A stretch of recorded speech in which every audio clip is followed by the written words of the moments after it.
Assalamualaikum warahmatullahi wabarakatuh. Perkenalkan, nama saya Salwa Yasmin Azara dari kelas 2A2 NIM 074. Di sini saya hanya akan mempresentasikan mengenai zakat perdagangan, di mana hal yang perlu kita ketahui yang pertama kali adalah fungsi dari zakat itu sendiri, di mana zakat sendiri berfungsi sebagai salah satu cara untuk membersihkan harta yang dimiliki oleh seseorang.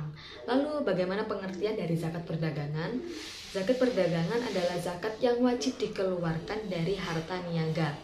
Harta niaga sendiri bermakna harta atau aset yang terlibat dalam akad jual beli, di mana hal ini mempunyai tujuan memperoleh sebuah keuntungan. Dalil zakat juga telah merujuk pada Quran Surat Al-Baqarah ayat 267, di mana Allah telah memerintahkan orang-orang beriman untuk menafkahkan sebagian dari hasil usaha yang mereka lakukan. Lalu bagaimana dengan rumusan utama zakat perdagangan? Langsung saja, rumusan dari zakat perdagangan adalah zakat perdagangan sama dengan modal ditambah aktivitas kelancaran dikurangi dengan utang modal lalu dikalikan dengan 2,5%.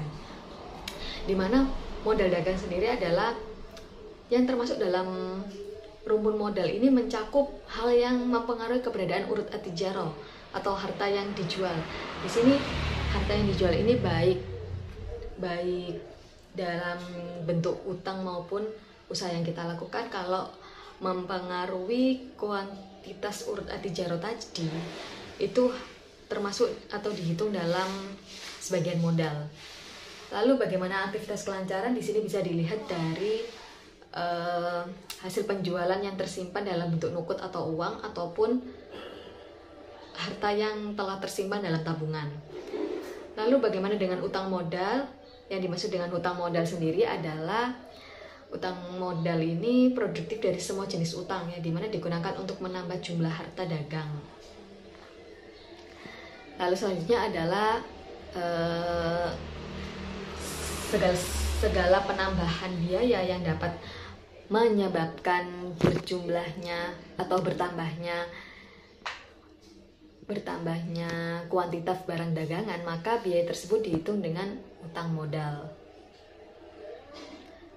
Lalu yang kedua, apabila cara toko tersebut dalam menambahkan kuantitas toko atau dalam berjualan adalah dalam sistem bawa laku bayar, maka besaran utang yang diperoleh dari orang tersebut dapat dilunasi oleh pemilik toko kepada toko tempat pulaknya, dihitung sebagai dua hal, ya, ini bisa sebagai modal maupun sebagai hutang. Lalu masuk dari sistem bawa laku bayar, di sini pihak toko membawa barang dulu dari tempat kulak, lalu kemudian dijual lagi, lalu pihak toko tersebut membayarkan hasil hutangnya tadi ke tempat kulak. Untuk standar nisab zakat perdagangan sendiri adalah standar harga dari 77,5 gram emas. Jadi jika 1 tahun seseorang bisa memperoleh hasil dagangnya itu setara dengan 77,5 gram emas, maka wajib membayarkan zakat senilai 2,5%. Itu saja yang dapat saya sampaikan. Bila ada salahnya itu murni dari saya, dan jika ada kelebihannya itu murni datangnya dari Allah. Sekian, wassalamualaikum warahmatullahi wabarakatuh.